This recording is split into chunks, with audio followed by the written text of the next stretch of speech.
Hey, so in true product management form, I decided I was going to create a slide deck to walk you through why I think a flipped home is just a nicer fixer-upper. And I'm using my home as an example.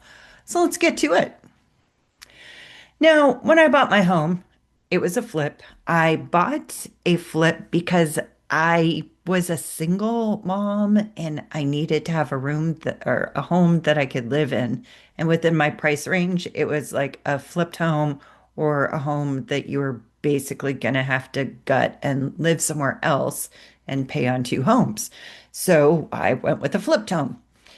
When I bought it, there was the heat didn't work. The fireplace was not usable, was not safe to use. The roof was on its last legs, and it was November. So I was trying to figure out of all those things, I can replace the HVAC, but I needed the owner who was the flipper to fix the roof. So, what happened in November, the rainy time, was that they left debris in the gutters, the exhaust fan in the kitchen, the can lights in the kitchen, and all over the yard. And then they didn't make sure that the seams around the bathroom vent that were on the roof were sealed.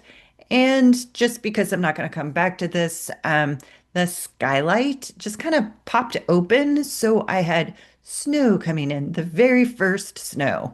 It was a little stressful. But luckily, I'm used to having weird little tools and things. So I used spray can insulation and it kept it on there for a long time until I could have it fixed. And that's great. So I was kind of proud of myself because it just worked. And at that point, I just needed to not have snow coming into my house. Plumbing. The plumbing under the sink just fell off one day. The stockpot filler just fell off one day. The water backfills from the kitchen sink into the dishwasher. And there were slow leaking pipes in the basement. So they repainted the basement floor so you couldn't see any history that had been happening in the basement. The bathroom. So a waterfall came through the bathroom exhaust vent. The grout wasn't applied correctly and started crumbling. And in fact, some of it was just missing. And I missed it because visually I looked at everything, an inspector came through, multiple people, we looked at it, and no one caught the fact that it was just not there. The wall tile is not plumbed to the door frame. So really no big deal, except for visually. When I look at it, I'm like, it's not straight. It's not straight. It's not straight. And it's a little annoying, but probably for most people, no big. The kitchen. So the floor has potholes.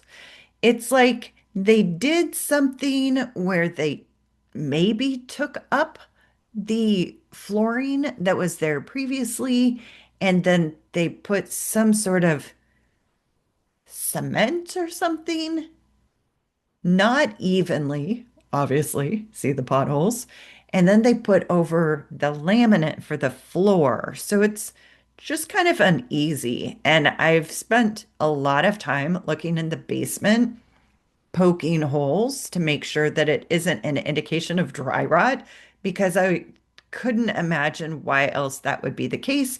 But I started to lift everything up and was like, ah, okay.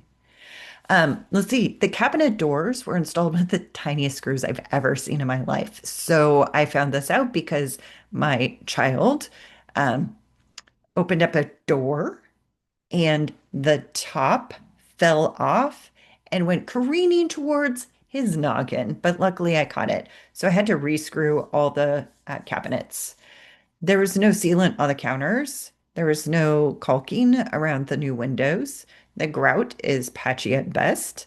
The tile and the windowsill are not plumb. Apparently, nobody had a level when they were doing this. And one of the electrical outlets caught fire. There's also this wind tunnel that's coming from the corner cabinets.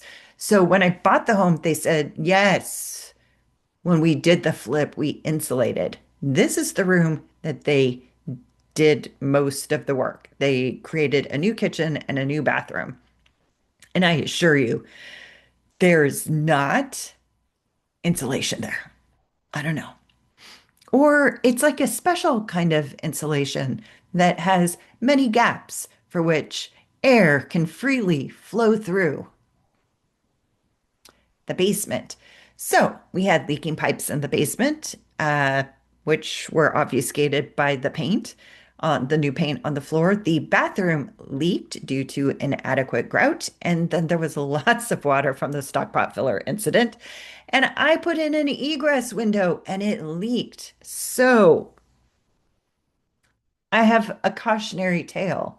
I went based off of good reviews for the contractor that I use for the egress window. I will never, ever, ever do that again. Because here's what happened.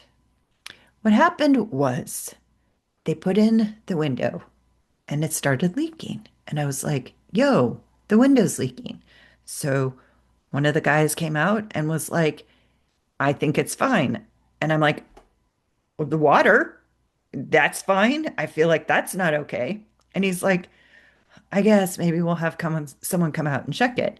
So I sent my dad because I figured my dad is, he grew up in the construction space and he has very strongly held opinions about how to do things. And essentially, what happened is he worked with the guy and they kept testing it.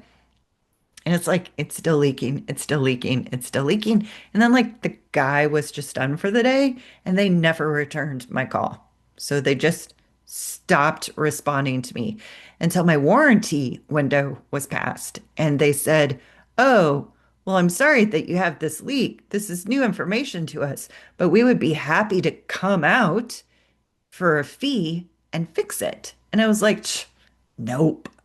So yeah, it's kind of a mess, but I finally did all the things and managed to get it to stop leaking. In the process, I ended up with a little bit of mold in my basement and had to do some remediation. And if that's of interest, I'm happy to talk through the things that I did. It wasn't anything like black mold. Black mold is its own thing, which I've come to learn since acquiring mold in my basement.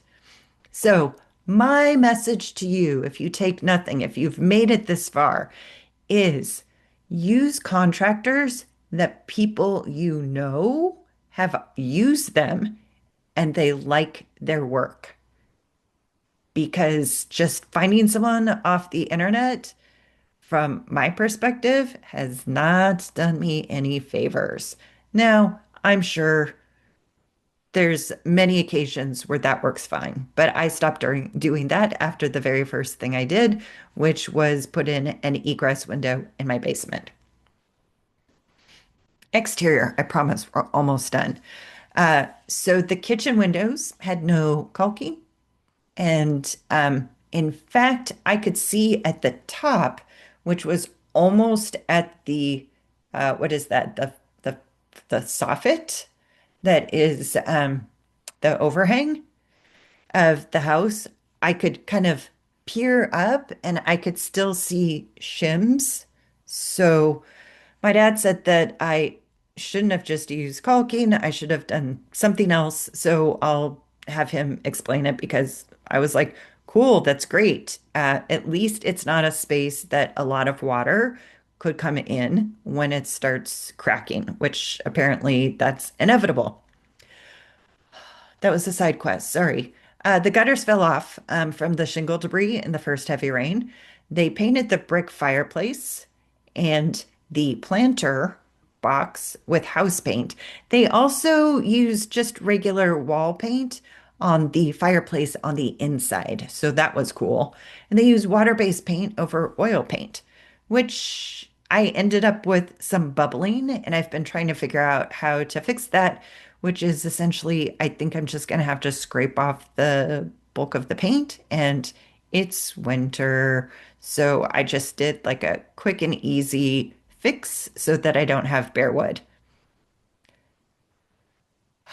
So the lessons learned, only use referred contractors, verify the workmanship is close to correct. You're going to have to replace stuff. Someone did a rush job on something, but hopefully not like my house. It was a rush job on all of it.